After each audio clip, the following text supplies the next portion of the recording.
সকল প্রকার পাপাচার বর্জন করা, গুনাহের কাজ থেকে বিরত থাকা। এইটা হলো রমজান মাসের দ্বিতীয় সর্বোচ্চ গুরুত্বপূর্ণ আমল। সিরিয়ালে আমরা 10 নম্বরে বলেছি, কিন্তু 27টা রমজানের স্পেশাল আমলের মধ্যে সবচেয়ে গুরুত্বপূর্ণ আমল হলো রোজা রাখা, আর দ্বিতীয় সর্বোচ্চ গুরুত্বপূর্ণ আমল হলো সব ধরনের পাপাচার বর্জন করা, গুনাহের কাজ ত্যাগ করা। যদি কেউ রমজানে রোজা রাখে আবার চোখ দিয়ে হারাম জিনিস মোবাইলে দেখে, স্ক্রিনে দেখে, পত্রিকার পাতায় দেখে, অফলাইনে দেখে, পরনারীর দিকে তাকায় থাকে, সে যদি কান দিয়া হারাম জিনিস শুনে, গান বাদ্য এই সমস্ত কিছু সে যদি উপভোগ করে, তাহলে তার এই রোজা আর উপোস থাকার মধ্যে কোনো পার্থক্য। মনে রাখবেন, রোজা শুধু পেটের হয় না, রোজা চোখের হয়, রোজা কানের হয়, রোজা হাতের হয়, রোজা মুখের হয়, রোজা শরীরের প্রত্যেকটা অঙ্গ প্রত্যঙ্গের হয়। একজন মানুষ যখন তার পুরো শরীরে রোজা করে, সে যখন সকল অঙ্গ প্রত্যঙ্গ দিয়ে আল্লাহর আনুগত্য করে, আল্লাহর নাফরমানি থেকে বেরিয়ে আসে, তখন সে সত্যিকারের রোজাদার হয়।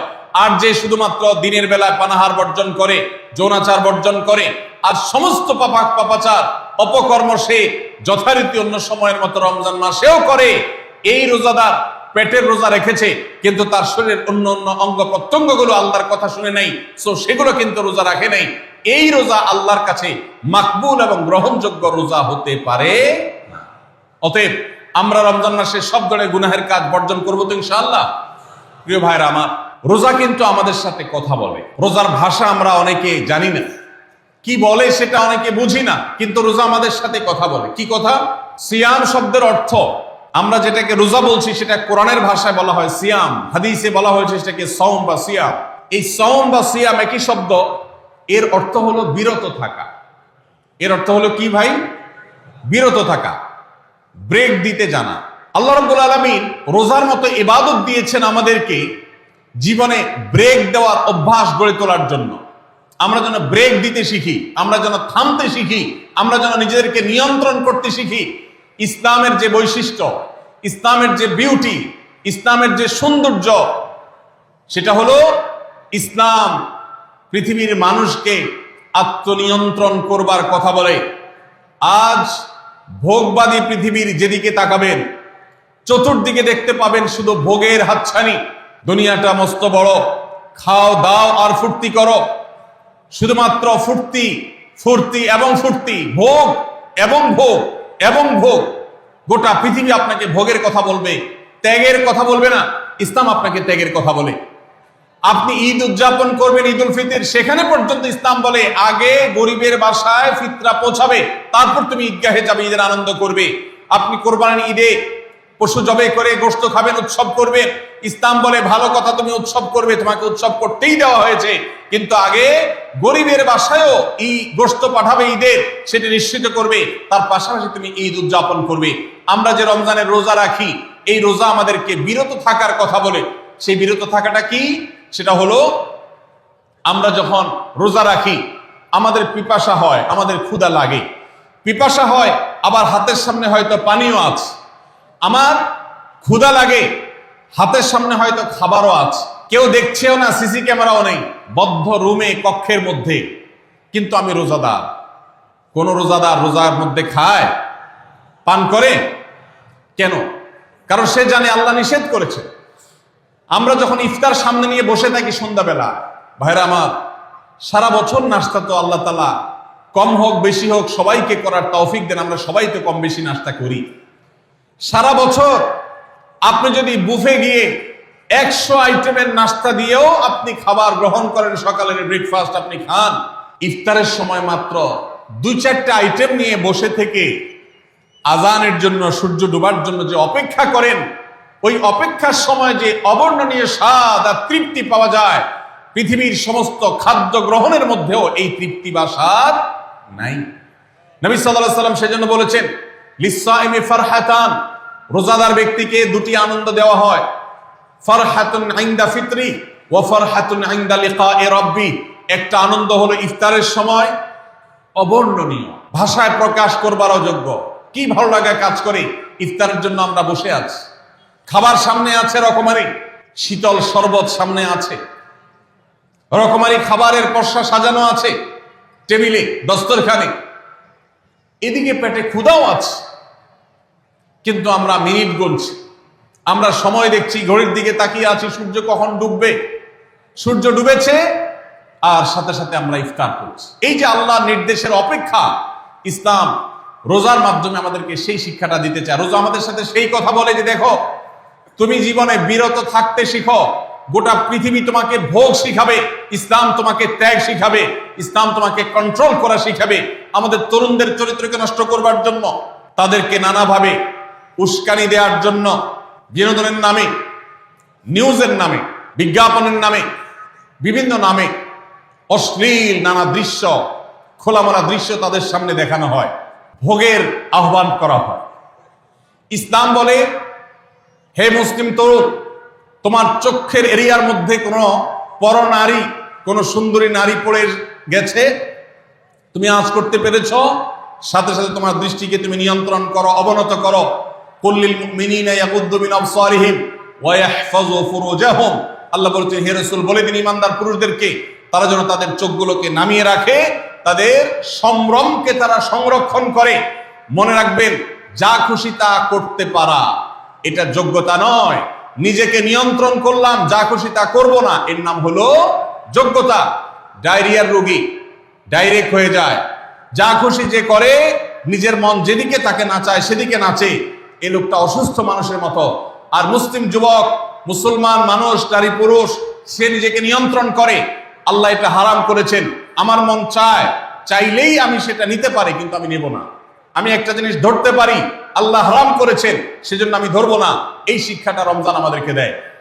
অতএব রমজানের সবচেয়ে গুরুত্বপূর্ণ আমল হলো এই 10 নম্বর আমল, সেটা হলো পাপাচার বর্জন করা। নবী সাল্লাল্লাহু আলাইহি ওয়াসাল্লাম বলেছেন, যে ব্যক্তি রমজানে রোজা রাখলো আর পাপাচার বর্জন করলো না, তাহলে এই রোজা রাখার উপোস থাকার ভিতরে কোনো পার্থক্য নাই। আল্লাহ আমাদের সবাইকে রমজান মাসের রোজা থেকে সকল হারাম, সকল নাজায়েজ কাজ, সকল গুনাহের কাজ ছাড়ার তৌফিক দান করবো না আমি। ভাইরা আমার, 11 নম্বর আমল হলো অধিক পরিমাণ দোয়া করা। রমজান মাসে রোজা রেখে আমরা বেশি বেশি দোয়া করব। চলতে ফিরতে উঠতে বসতে দোয়া করতে পারেন। আমাদের মায়েরা অনেকে শুনছেন আমাকে, রমজান মাসে আপনি গৃহস্থলী কাজ করছেন, রান্না বাড়া করছেন, ঘর ঝাড়ু দিচ্ছেন, আর মনে মনে আল্লাহর সাথে কথা বলেন। দোয়া মানে আল্লাহর সাথে কথোপকথন। আল্লাহ, আপনি আমাকে মাফ করে দেন, আমার বাবাকে মাকে মাফ করে দেন, সন্তানগুলোকে হেদায়েত দান করেন, চোখের পানি ফেলেন। নিয়মতান্ত্রিক দোয়া, বসে বসে হাত তুলে দোয়া করবেন কেবলামুখী হয়ে। আবার চলতে ফিরতে উঠতে বসতে, এমনকি ওযু নাই সে অবস্থায় দোয়া করবেন। নবী সাল্লাল্লাহু আলাইহি ওয়াসাল্লাম বলেছেন, 3 ব্যক্তির দোয়া ফিরিয়ে দেওয়া হয় না। কয় ব্যক্তির দোয়া? লা তুরাদ্দু দাওয়াতুহুম, 3 শ্রেণী মানুষের দোয়া ফিরিয়ে দেওয়া হয় না। এর ভিতরে এক শ্রেণী হলেন মাজলুম, কারোর জুলুমের শিকার হয়েছে। এই ব্যক্তি জালেমের বিরুদ্ধে যে তার মনের আকুতি থাকে, বদদোয়া থাকে, আল্লাহ সুবহানাহু ওয়া তাআলা এটা ফিরিয়ে দেন না। এই জন্য পৃথিবীর ইতিহাসের কোন জালিম আপনি দেখাতে পারবেন না যেই জালিমকে আল্লাহ ছেড়ে দিয়েছেন, আল্লাহ ছাড় দিয়েছেন কিন্তু চূড়ান্ত ভাবে ছেড়ে দিয়েছেন, এমন কোন জালিম আপনি দেখাতে পারবেন না। এই জন্য ভাই, কখনো কোন অবস্থাতে কারো প্রতি আমরা জুলুম করব না। আল্লাহ আমাদেরকে সেটা মানার তৌফিক দান করুন। তাহলে 3 ব্যক্তির দোয়া কবুল হয়, ফেরত দেওয়া হয় না। তার ভিতরে একজন হলো মাজলুম, যার প্রতি আপনি জুলুম করেছেন, সে আপনার বিরুদ্ধে যে বদদোয়া করে, এটা লাগবেই লাগবে, আজ হোক আর 2 দিন পরে হোক।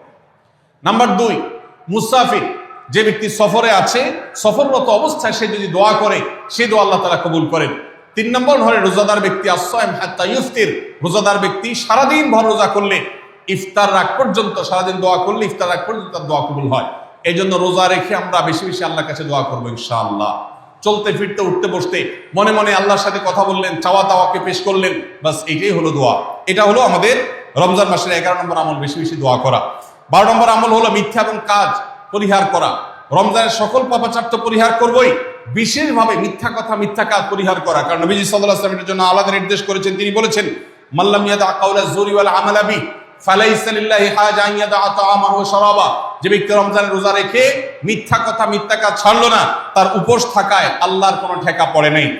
13 নম্বর আমল হলো অশ্লীলতা এবং বিবাদ, বিতণ্ডা, ঝগড়া, এগুলো পরিহার করা। কারণ নবী করিম সাল্লাল্লাহু আলাইহি ওয়াসাল্লাম তিনি আমাদেরকে রমজান মাসে রোজা রেখে অশ্লীলতা পরিহার করতে বলেছেন। মোবাইলে হারাম জিনিস দেখলেন, টেলিভিশনে হারাম জিনিস দেখলেন, বা কোনো পত্র পত্রিকাতে খারাপ জিনিস, নিষিদ্ধ জিনিস দেখলেন, পরনারীর সৌন্দর্য দেখে আপনি হারাম স্বাদ নেয়ার চেষ্টা করলেন, তাহলে আপনার রোজার অঙ্গহানি হলো, রোজা প্রাণহানি হলো। এই রোজা রোজা নয়। এই জন্য এটাকে রমজান মাসে পরিহার করতে হবে, অন্য সময় তো বটেই। এবং সেই সাথে কেউ যদি আপনার সাথে ঝগড়া করতে আসে, নবীজি শিখাই দিয়েছেন ফালিয়াকুল ইন্নী সায়েম, কেউ রোজা রাখা অবস্থায় ঝগড়া করতে আসলে বলবেন ভাই আমি রোজাদার, আমি তোমার ঝগড়ার জবাব দিতে পারবো না। তাহলে ঝগড়া পরিহার করার জন্য রমজান মাসে আমরা এক্সারসাইজ করবো। 14 নম্বর, যে কোনো ভালো কাজ, যে কোনো নেকামল রমজান মাসে বেশি বেশি করবেন। কেন? কারণ রমজানের শুরুতে একজন ঘোষক বলে ইয়া বাগিয়াল খায়রি আকবিল, হে ভালো কাজ প্রত্যাশী, যে ভালো কাজ করতে চাও, রমজান মাসটাই হলো ভালো কাজের সওয়াব বেশি পাওয়ার। অতএব এই মাসে ভালো কাজ করে, নেকামল করে, ইবাদত করে, কোরআন তেলাওয়াত, জিকির, আজকার যত রকম আছে এগুলো করে জান্নাতের পথে অগ্রসর হয়ে যাও। 15 নম্বর আমল হলো বেশি বেশি ইস্তেগফার করা। বেশি বেশি কি করা? ইস্তেগফার করা, অর্থাৎ ক্ষমা প্রার্থনা করা। কেন ক্ষমা প্রার্থনা বেশি করবেন? কারণ নবী করিম সাল্লাল্লাহু আলাইহি সাল্লাম বলেছেন ওয়ালিল্লাহি উতাকাউ মিনান নার ওয়া যালিকা ফি কুল্লি লাইলা, রমজানের প্রত্যেক রাতে আল্লাহ তাআলা বহু মানুষকে জাহান্নাম থেকে মুক্ত ঘোষণা করেন। ভাইরা আমার, আমাদের পাপাচারের কারণে জাহান্নামীদের তালিকা নাম উঠে থাকলেও রমজানে আল্লাহ বহু মানুষকে ঠিক দেন যে এই লোককে জান্নাতি ঘোষণা করা হলো, জাহান্নাম থেকে মুক্ত ঘোষণা করা হলো। এই জন্য এই মাসে আল্লাহর কাছে বেশি বেশি মাফ চাইতে হয়, ইস্তেগফার করতে হয়, চোখের পানি ফেলে দোয়া করতে হয় যে আল্লাহ আপনি মাগফিরাত নসিব করেন। এটা হলো 15 নম্বর আমল। 16 নম্বর আমল হলো রোজাদারকে ইফতার করানো। নিজে ইফতার করবেন, পাশাপাশি রোজাদার ব্যক্তিকেও ইফতার করাবেন। নবী সাল্লাল্লাহু আলাইহি সাল্লাম বলেছেন যদি কোনো ব্যক্তি কোনো রোজাদারকে ইফতার করায়, তাহলে যেই ব্যক্তি তাকে ইফতার করালেন তার রোজার সওয়াব তো সে পাবেই, আপনি ইফতার করায়া সমপরিমাণ সওয়াব লাভ করবেন ইনশাআল্লাহ। অতএব মসজিদে ইফতার দেওয়ার ব্যবস্থা করা যেতে পারে, রাস্তাঘাটে, বিশেষ করে পাবলিক পরিবহনে, এমনকি প্রাইভেট গাড়িতেও সন্ধ্যার সময়, ইফতারের সময় অনেক সময় খাবার থাকে না, তখন আপনি রাস্তা দাঁড়িয়ে যদি সামান্য একটু খেজুর, সামান্য একটু পানি বিতরণ করতে পারেন, তাইলে সওয়াবটা পাওয়া যেতে পারে। আপনার বাসার আশেপাশে অনেক অভাবী মানুষ আছে, তাদের বাসায় আপনি ইফতার পৌঁছে দিতে পারেন, এর মাধ্যমে রোজাদারকে ইফতার করানোর সওয়াব পেতে পারেন। 17 নম্বর আমল হলো বেশি বেশি কোরআনে কারীমের তেলাওয়াত করা। কোরআনে কারীমের তেলাওয়াত রমজান মাসে বেশি বেশি করব। কেন? কারণ হলো এই মাসটাই হলো কোরআন নাজিলের মাস। আল্লাহ তাআলা রমজান মাসে কোরআন নাজিল করেছেন। আল্লাহ বলেছেন শাহরু রমাদান আল্লাযী উনজিলা ফীহিল কুরআন হুদাল লিন-নাস ওয়া বায়িনাতিন মিনাল হুদা ওয়াল ফুরকান। রমজান মাস এমন মাস যে মাসে আল্লাহ তাআলা কোরআন নাজিল করেছেন, এইজন্য এই মাসে বেশি বেশি কোরআন তেলাওয়াত করতে হবে। নবী করিম সাল্লাল্লাহু আলাইহি সাল্লাম বেশি বেশি রমজান মাসে কোরআন তেলাওয়াত করতেন। আমাদের পূর্বসূরি সালাফগণ কেউ কেউ রমজান মাসে অন্য সব আমল কমিয়ে দিয়ে কোরআন তেলাওয়াতটা সবচেয়ে বেশি করতেন। এইজন্য দিনে এবং রাতে বেশি বেশি করে কোরআন শুদ্ধতার সাথে, সৌন্দর্যের সাথে তেলাওয়াত করব, অর্থ সহকারে বুঝে পড়ার চেষ্টাও পাশাপাশি করবো ইনশাআল্লাহ।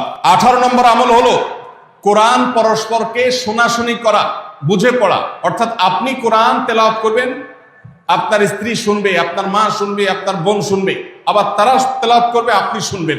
আমরা তারাবির নামাজে এক পক্ষীয় তেলাওয়াত শুনি, হাফেজ সাহেব তেলাওয়াত করেন, আমরা শুনি, কিন্তু আমরা তেলাওয়াত করে আরেকজন শুনবে, এটা হয় না। নবী সাল্লাল্লাহু আলাইহি সাল্লাম রমজান মাস আসলে জিবরিল ফেরেশতার সাথে কোরআন শোনাশুনি করতেন। জিবরিল তেলাওয়াত করতেন, নবীজি শুনতেন, আবার আমাদের নবীজি তেলাওয়াত করতেন, জিবরিল শুনতেন। এটা সুন্নাত। এই সুন্নাতটা বিলুপ্ত হয়ে গেছে, এটা নিয়ে চর্চা নাই। এজন্য আমরা এটা বাসা বাড়িতে নতুন করে জিন্দা করব। আল্লাহ আমাদেরকে তৌফিক দান করুন। 19 নম্বর আমল হলো দান সাদাকা বেশি বেশি করা। নবীজি সাল্লাল্লাহু আলাইহি সাল্লাম এমনিতেই প্রচুর পরিমাণ দান করতেন, কিন্তু রমজান আসলে তার দানশীলতার পরিমাণ আরো বেড়ে যেত। এই জন্য অভাবী, প্রতিবেশী, গরিব দুঃখী সবার ঘরে ঘরে আমরা আমাদের সাধ্য অনুযায়ী দান পৌঁছানোর চেষ্টা করব রমজান উপলক্ষে। এটা রমজানের 19 নম্বর স্পেশাল আমল, বিশেষ আমল।